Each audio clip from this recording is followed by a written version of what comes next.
Hey, okay, let's get going. Thanks everyone who is here from this morning. I think there are one or two faces. Glad you came back. For anyone who wasn't here this morning, oh boy, did you miss out, but at least you're in the right place now. This is continuing the theme of consumer identity. I will repeat my assertion from this morning. It's probably the place where the most interesting and hardest identity management problems are, in my view, or at least some of them. And there's lots of work to do, but lots of value to be gained. As I said this morning, my job's to stay out of the way, so I'm not going to do much by way of introduction other than to say Jeff here has got an incredibly interesting presentation from, how do I say that, Wawa Foods? Wawa Foods, around identity designs. And again, I love this concept of focusing on the user rather than focusing on us or the company. And with that, I'm just going to let Jeff get on with it. Great. Thanks, Jeff. Well, thank you, Giles. So like Giles said, my name is Jeffrey Jagoda. I work for Wawa. For those folks that don't know what Wawa is, we are the globe's leading convenience brand retailer. If you live in New Jersey, Delaware, Maryland, Pennsylvania, Florida, or Virginia, or coming soon to Washington, D.C., you probably know our brand. We have over 750 locations. We have over 30,000 folks in our workforce. We have a large customer mobile presence of 1 million plus users. And so a little bit about myself. I'm a solutions architect designer, a DevOps engineer, and an IAM professional. My previous experience, I've worked for the federal government contractors, and now the retailers, kind of in a compliance security type space role. So we'll move on here to kind of like what we're trying to solve, and like Giles mentioned, is the user, where the user plays into this. So Wawa, and probably like in many organizations, you know, the IT folks have to manage all these users. And so we're going to talk about some identity verticals, but let's go into the challenges first, right? So maybe we work in a traditional workforce, right, inside of a building that's tied to Active Directory, and we have logins. Maybe the business or IT has implemented some SaaS solutions that are not connected into this platform at all. Maybe you have a customer touch point or a partner touch point, and this was my famous, we love to put our username and passwords in a database in the clear on the internet. Again, not the best way to behave. If you're doing that today, you may like want to talk to someone about that. We could name breaches after breaches for that. And then we'll call it our business-to-business relationships or our data relationships. So in many of our organizations, we have the need to interact with partners in our organizations. I'd like to say is like myself, and I have another colleague here, Eric, when you start to unravel this, it's a lot of traditional CSV and FTP, and maybe finance is sending emails with everyone's data to somewhere. Probably not the best, most secure inner way you want to interact with your environment. So I'm really here to present to you today what is your cloud identity strategy and how do you manage these verticals within your organization. And you can see we kind of just talked about some of these verticals, whether it's a consumer, workforce, or a business-to-business vertical. And so I've been to a few of these conferences, and the word cloud is in there, and sometimes we get stuck on OAuth or authentication, and I thought I'd bring the cloud to the presentation here. So we'll just jump right into it. So this is a customer architecture, and that was actually one of Wawa's first journeys that we took inside of our modernizing our AM strategy. And so there's a nice picture of an orange cloud. I don't know if anyone could figure out who we associate orange clouds with, but they're a partner or sponsor of the event here. And so when we went down this journey, we kind of immediately landed on these environments belong in the cloud where they can scale, they can meet the user need. If you want to grow to internet scale, you're probably going to have a hard time doing that in your data center unless you're probably Microsoft or Amazon or Google. So when we went down that journey, it was a clear path of where we belong. And so let's get into a little bit about some of the architecture here, about how we've done that. So there's a consumer API. Let me go back one step. I was going to mention, too, what our mobile app does for our customers. So our mobile app that our customers interact with, it's an app where they can sign in, they can make purchases and pay for purchases, they receive rewards for purchases, they're able to reload their gift card and make purchases with that as well. And so that was our initial concept of what we wanted to do in the mobile. And so in order to make that work is you're going to have a consumer-facing API that whether it's your iOS or your Android or whatever type of mobile platform you've picked, is able to receive and pull data to and from that API. So if we were to go to the bad side, you would just probably put people's usernames and passwords in a database, and if we were a developer in a basement, that's probably exactly what we would do. But that, again, that is not a great way to behave. And so really what you want to do is build a robust authentication strategy around this. So going down this journey, and I'm actually going to give you another example architecture. So what we've done here is made our consumer API interact with OAuth, and we're using Ping Federate there to do that interaction. What's great about Ping Federate is it can scale, right, whether we're millions of users or hundreds of users. We've been able to deploy it in a highly available fashion with multiple ping engines behind load balancers, so it's always highly available and highly redundant and highly scalable no matter what our customer volume may be. Another great thing is also the adaptability of Ping and being able to interact with multiple directory stores. So I put here, LDAP. You could do this in Microsoft, but I wouldn't recommend that. We're going to talk about that later. But either picking an open LDAP product or an unbound ID or a directory service application that can scale, and also part of this is getting your user cost per user in your directory store as low as possible. If you're paying dollars per user and you want to grow to internet scale, good luck. You really want to be at cents or pennies or dimes, per user that you want to store their sensitive details in. And you can see here with this flow is we've created a secure interaction with how our folks are going to authenticate into the mobile application. So they'll provide a username and password into the app. The consumer API is going to present that to Ping. Ping is going to validate that with our directory source here, whether it's unbound or LDAP. And then it's going to go ahead and provide a tokenization credential that your app will then continue to interact with. And then the part I have off on the right-hand side here is the interaction then with your partners.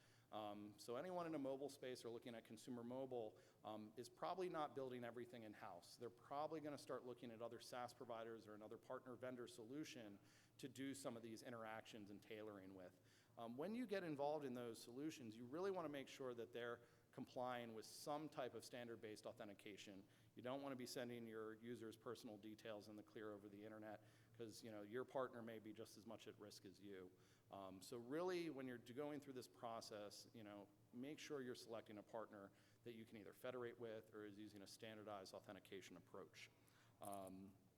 And so let me go on. I had another sample architecture here, taking out Ping for folks that may not be in Ping. But you could kind of do the same thing. We've heard identity as a service. So there's lots of folks out there offering those. We also looked at those during our journey. And I'll go back to what's great with the SaaS solution. It's something that you don't have to manage. It's something that automatically scales for your business need, but you may want to do the costing model on it. If you plan on growing to millions of users or 100 millions of users, the maintaining through a SaaS solution, while it's simple, may not be cost effective in the long run. Maybe a good solution where you know the growth or know the growth curve and you can model for that. But in the same way, you do want to pick an identity as a service that can interact with a standard-based authentication. So in this example, we're using OpenID, but OpenID is a very common one that other identity as a service providers will make themselves available to. If you're looking at a SaaS provider that doesn't do this, you probably are looking at the wrong SaaS provider. And I kind of mentioned too is that the SaaS solutions are kind of able to auto scale for you. It's something that an IT administrator or the organization hopefully won't have to manage to grow to scale with where you want to put your consumer application.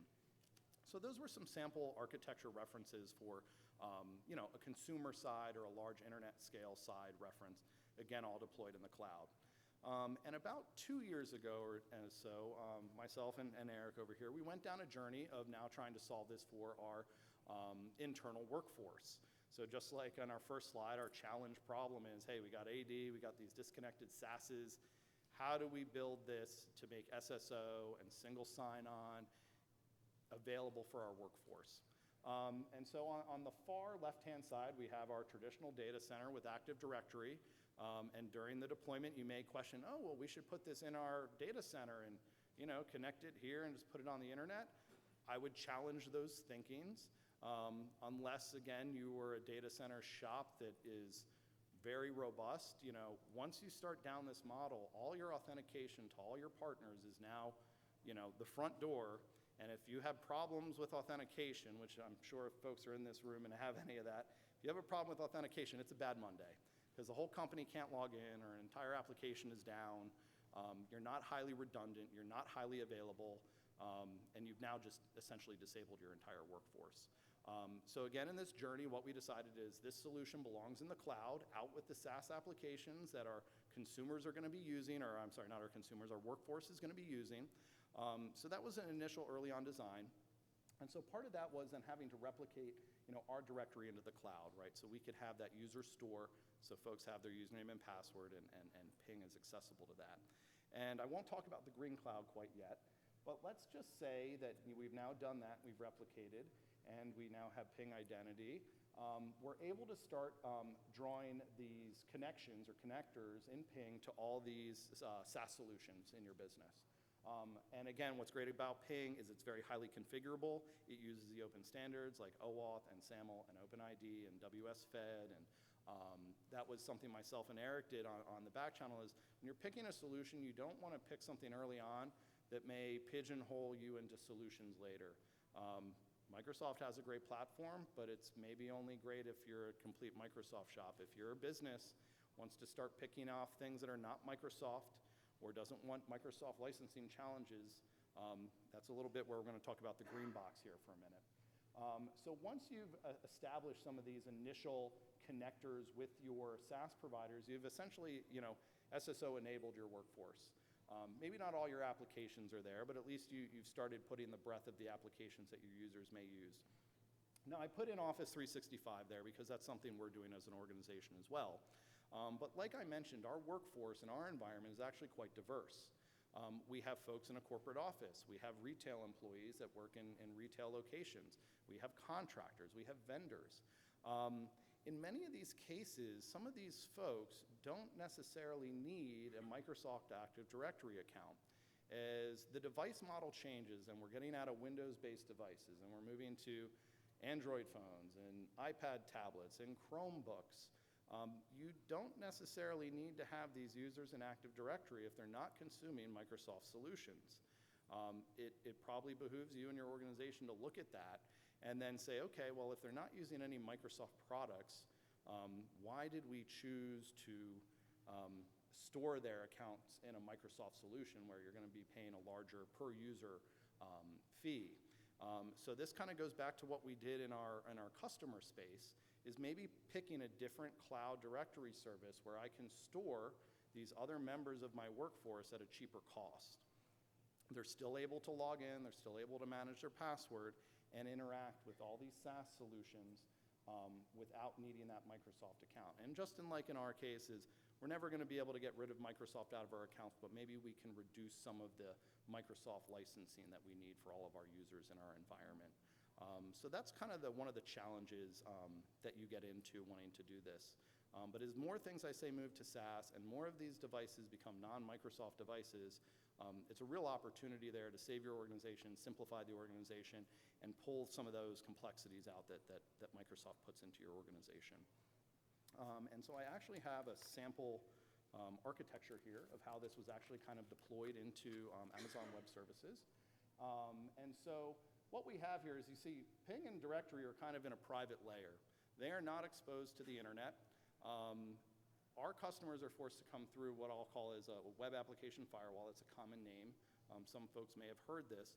But what's a little bit different than a traditional firewall that may block on IPs and ports and things, a web application firewall is actually looking at the HTTP traffic and the specifics in that traffic to check it for integrity. So things like cross-site scripting and code injection and various things that we've heard about in some of these talks, you can hopefully mitigate at that level before they even get to your SSO platform, especially if you've decided to deploy this out on the internet. So that was something we've done early on. And then as you notice, all of these are fronted by load balancers. And so what the beauty of this is this makes this highly available and highly redundant. I don't have a single AD server. I don't have a single ping server. I don't have a single network appliance.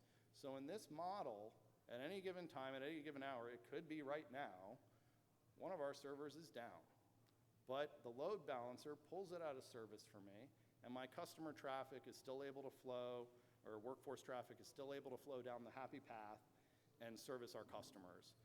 In a traditional data center, unless you happen to have all these pieces of equipment and technologies, or a small team of people to manage all this for one particular solution, this could be quite challenging. Enabling this in the cloud and other cloud platforms is really, I think, where you want to be with this solution. Cloud identity, it's in the cloud. And then really what I like about this, again, is you can see all the providers on the left-hand side. I like the pink unicorn. That's the one that the business needs that they don't even know that they need yet. Is I've enabled this all on the internet. So now whether they're at home, they're in the office, they're in the retail location, they're traveling at a conference, they're able to get to all these solutions no matter where they are. And so the last part of our journey here that we're working on is we're calling our business-to-business architecture, or maybe our data architecture. And so this goes back to how organizations interact with these partners. Let me grab my notes here. And these non-standard methods. And so part of this architecture is trying to get out of these non-standardized methods of behaving, many cases, non-secure ways of behaving. But I put some examples up there of partners, we probably all have in our environment, right? Whether it's an HR partner, marketing partner, logistics partner, some other part of our organization that interacts with that partner to do daily business, right? To keep business running. As we've found, as we've unwrapped the weeds, it's email, it's FTP, it's CSV, it's non-modern ways of communicating data, it's non-secure ways of communicating data. And like we've heard in some of the talks here is, does your vendor support that? A lot of the large vendors out there, they are getting to that, but companies haven't asked the question of, can you do that yet? They just, it's been working like that for 10 years, I'm gonna keep it working that way. I'd challenge you to go back to your vendors and ask, hey, do you guys have a modern way of communicating? Do you have modern authentication? If they do they have APIs, right? So once you have this, and it's not depicted in here, we're also an enterprise service bus customer. You can use other tools and techniques to move this data to and from your organization. It's a much more automated fashion. It's a much more secure fashion. So what I kind of represented here is maybe all the initial connections out, using OAuth and API and OpenID to connect to some of these partners. The other challenge then comes is, well, how do those partners register? If we kind of go back to our traditional model, a request probably comes into an account team, and an account team creates someone in Active Directory, even though they're no longer an employee, they're not an employee, they're a vendor or partner, and then they use that account to interact. Using SCIM and a cloud directory, you can make it so these users could self-provision themselves. Maybe you put a checkpoint there so someone at corporate can say, okay, this guy's blessed. But using SCIM, they can go ahead and self-register themselves or self-register their service account that they would be using across their organization to communicate with these various needs for the business-to-business data transactions. So as we kind of wrap up here with this slide, it's making your data connection secure, interacting with your partners in a standardized method, and then doing this to standards. And so this, I would say, is sometimes a larger, hardest journey maybe to crack, because there's probably more partners in our organization than I'm even aware of, and people who've been doing things for 10 years. And so it's having to go and work with all those various partners and departments in your organizations to find out how they're doing this.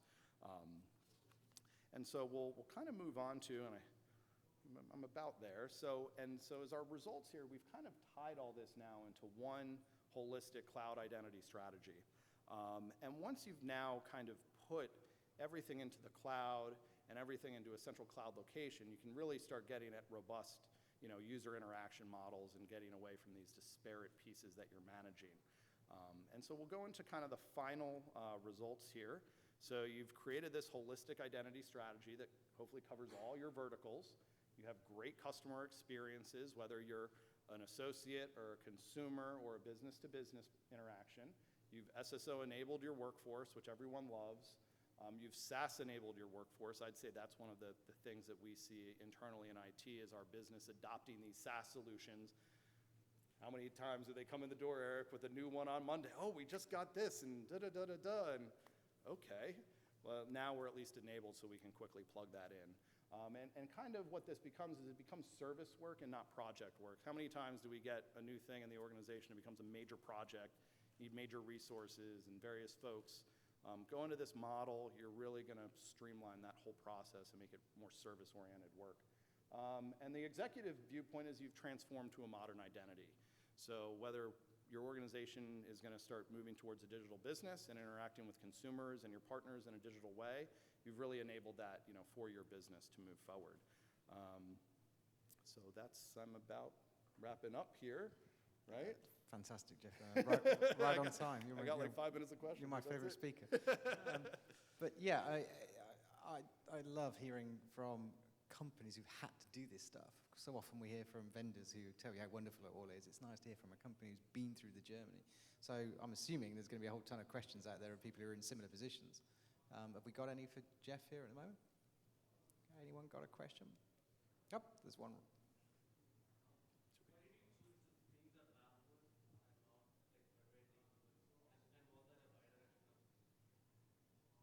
So you're talking about the workforce journey, moving the Active Directory there? Is that what you're?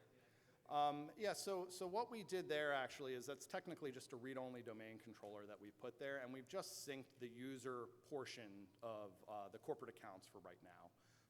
We really have not extended anything more than that at this point. And really the reason that is the provisioning, and it's not depicted here in all these diagrams, is still happening back at corporate. So it's another part of the journey that needs to happen. So essentially once a user is provisioned and then their account's created in the primary controllers at the data center, it's then sent over to the read-only, and then essentially they're available. So if the data center is burning, they're still able to log in. So we don't have to worry about problems in our data center affecting all our users logging into the cloud. That was part of the strategy, and we've actually done some kind of extensive testing there where we severed the Active Directory connection between ourselves and the cloud. And so if you've been provisioned and you have a current password, you're still able to log in. So that's kind of the beauty of this architecture, is that I'd still care what's going on in the data center because I'm an employee, but I know that at least whether it's my workforce out in the stores or my consumers, they're still able to log in, and I don't necessarily have to worry about that challenge at the moment. I can maybe focus on what's going on back in the data center. Odd questions stemming from that. So is there a way that you can prevent users from changing their passwords while you're in that kind of state? We've talked about that. That's the state of that if they're due for a password change and they haven't changed it yet. And also the ones that like the folks haven't been provisioned yet, a new employee and then the data center burns. What we're really looking at doing is we're also a Workday customer, so we're looking at really modernizing the whole provisioning process. So Workday, the SaaS provider, because that's where employees are now coming in even before they're an employee. They come into a SaaS pre-employment, and then they get put into the directory as they're selected for hire. And then all that can happen in the cloud, and it doesn't necessarily have to come back to the data center anymore. But that's part of the journey, part of the workforce journey we're on. So. Yep. What are the different patterns you use to secure the channel between your enterprise and your partners or cloud? Yeah, so a lot of, I'd say between the partners right now, it's either FTP or private data, private lines between us and a partner. Especially, and we're seeing this with new partners we're bringing on, they're available on the internet. So as we see new partners, they're available on the internet and you want to interact in an API or an OAuth-driven fashion.